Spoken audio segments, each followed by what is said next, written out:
నేను మొన్న out reach Cherukupalli కూడా వెళ్తా ఉంటాను.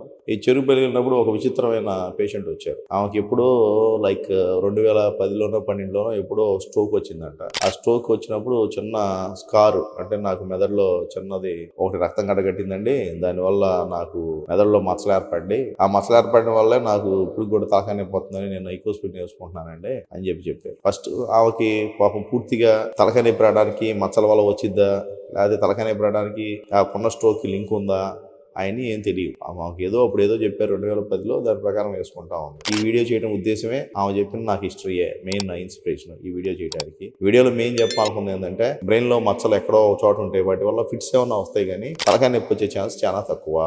తలకాయ నొప్పి రాదు అన్లెస్ ఆ మచ్చ బాగా ఉండి బ్రెయిన్ పక్కనే ఉన్న మెనింజెస్ అంటే బ్రెయిన్ లో ఉన్న కవరింగ్ ఉండేది దానికి వెళ్ళి తగిలితే తప్ప మచ్చ వల్ల మనకి హెడేక్ రాదు. మరి ఈ మచ్చలు ఉంటాయా, మచ్చల కోసం మళ్ళీ మళ్ళీ స్కాన్ తీయాలా అంటే ఇప్పుడు క్యాల్సిఫైడ్ ఫోకా అంటారు. అంటే ఆ ఉద్దేశం మచ్చ బ్రెయిన్ లో రక్తం గడ్డగట్టడం వల్ల మచ్చ కావచ్చు, లేకపోతే బ్రెయిన్ లో క్యాల్సిఫైడ్ ఫోకా అంటే సిస్ సర్కోస్ లార్వా అని చెప్పారు ఇంత ముందు. ఆ లార్వాలు బ్రెయిన్కి వెళ్ళి చనిపోయి వాటి చుట్టూ క్యాల్సిఫికేషన్స్ వచ్చి చిన్న తెల్లగా ఉంటాయి, తెల్ల మచ్చలు సిటీలో. ఆ క్యాల్సిఫికేషన్స్ ఎక్కువైతే అయ్యి ఎక్కువైనాయా అంటే అవి ఉన్న చూడటానికి అవి డౌట్. అంతేగాని ఈ మచ్చల వల్ల డైరెక్ట్గా అయితే మనకి ఫిట్స్ కనుక హిస్టరీ లేకపోతే ఈ మచ్చల వల్ల హెడేక్ రాదు అనేది మెయిన్ చెప్పాలనుకుంటుంది. ఈ వీడియోలో మెయిన్ చెప్పాలనుకుంది సిటీలో కానీ ఎంఆర్ఐలో కానీ మచ్చలు ఉంటే ఆ మచ్చలు మళ్ళీ వచ్చినాయా లేదా, లేకపోతే ఆ మచ్చలు తగ్గినాయా లేదా చూడాల్సిన అవసరం తక్కువ పాజిబిలిటీ. కానీ కొత్త మచ్చలు వచ్చినాయా లేదా, కొత్తగా ఆ మచ్చలు రావడానికి కారణం అంటే ఉదాహరణకి ఇప్పుడు సిస్టర్తో సెల్ లార్వా ఉందనుకో, ఇంకేమన్నా తినే హ్యాబిట్స్ మారలేదనుకోండి, మళ్ళీ కొత్త క్యాల్సిఫికేషన్స్ వస్తే అది ఇంపార్టెంట్ దాన్ని చూడటానికి. లేకపోతే మనకి బ్రెయిన్ లో క్లాట్ ఏర్పడింది. క్లాట్ అంటే బ్లడ్ వెజల్స్ లో క్లాట్ ఉంది. ఆ బ్లడ్ వెజల్స్ లో క్లాట్ వల్ల బ్రెయిన్ లో కొంత పార్ట్ చనిపోయింది. ఆ క్లాట్ వచ్చిన ఏరియా మళ్ళీ అదేమీ నార్మల్ గా రాదు, కానీ దాని ఫంక్షన్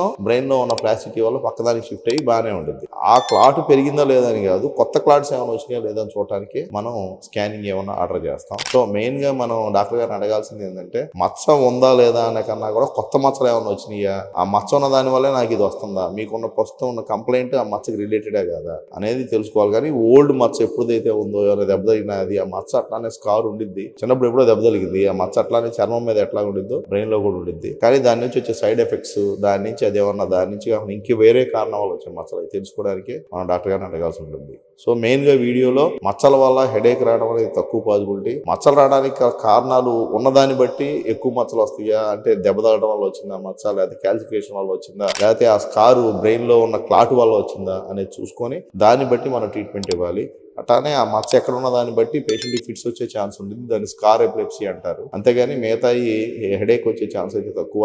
నాకు చెప్పిన పేషెంట్కి అయితే మైగ్రేన్ ఉంది అని చెప్పి తెలుసుకున్నాం, దానికి హిస్టరీలో తెలిసిపోయింది, దాని ప్రకారం ట్రీట్మెంట్ ఇచ్చాం, తగ్గింది. అప్పుడు దా పాపం రోజు మార్చి రోజు హెడేక్తో బాధపడతా ఉంది, ఆమె మచ్చ పట్టుకుని తిరుగుతూ ఉంది, ఈ మచ్చములా నాకు వచ్చిందని. అది క్లారిఫై చేయడం వల్ల హ్యాపీగా ఫీల్ అయింది. సో క్లియర్ అయిపోయింది. అందుకని ఒక్కోసారి ఇగ్నోరెన్స్ ఈజ్ బ్లిస్ అంటారు. అంటే ఏం తెలియకపోతే కూడా కొన్ని మంచిదే. ఎక్సెస్ తెలుసుకుని గూగులింగ్ చేసి బాధపడే వాళ్ళు ఉంటారు, ఏం తెలియకుండా హ్యాపీగా ఉండే వాళ్ళు ఉంటారు. సో అందుకని ఇన్ఫర్మేషన్ ఎంత మటుకు అవసరం అంత మటుకు తెలుసుకోండి. ఎక్కువ ఇన్ఫర్మేషన్ తెలుసుకొని అది మనకే వచ్చింది ఇదేముంది ఇంకా అయిపోయిందని బాధపడద్దు. అది గూగులింగ్ చేయడం గురించి నష్టం లాభం అని అంతకుముందు వీడియోలో కూడా చెప్పాము. సో ప్రేక్షకులు ఈ విషయం గమనించి నేను అర్థం చేసుకుని ఇన్ఫర్మేషన్ ఎంత మటుకి మనకు ఉపయోగకరం అనేది చూసుకునే దాన్ని బట్టి షేర్ చేయండి, లైక్ చేయండి, సబ్స్క్రైబ్ చేయండి. మెయిన్ ఉద్దేశం ఇటువంటి చిన్న చిన్నవి కూడా ఎందుకు చదువుతున్నారు సార్, స్కార్ గురించి చాలా మంది తెలుసు అంటే మనం నిజం గనక బాగా ప్రచారం చేయకపోతే అబద్ధాలే ఎక్కువ ప్రచారం అవుతాయి. ఆ స్కార్ గురించి మళ్ళీ స్కాన్ తీయటం అని అది మళ్ళీ మళ్ళీ రిపీట్ స్కాన్లు చేయాల్సిన అవసరం ఉండి కొంతమంది అలా చేసుకోవడం జరుగుతుంది ప్రేక్షకులు తెలియక. ఎందుకంటే వాళ్ళే డైరెక్ట్గా వచ్చి నాకు మళ్ళీ స్కాన్ చేయండి ఆ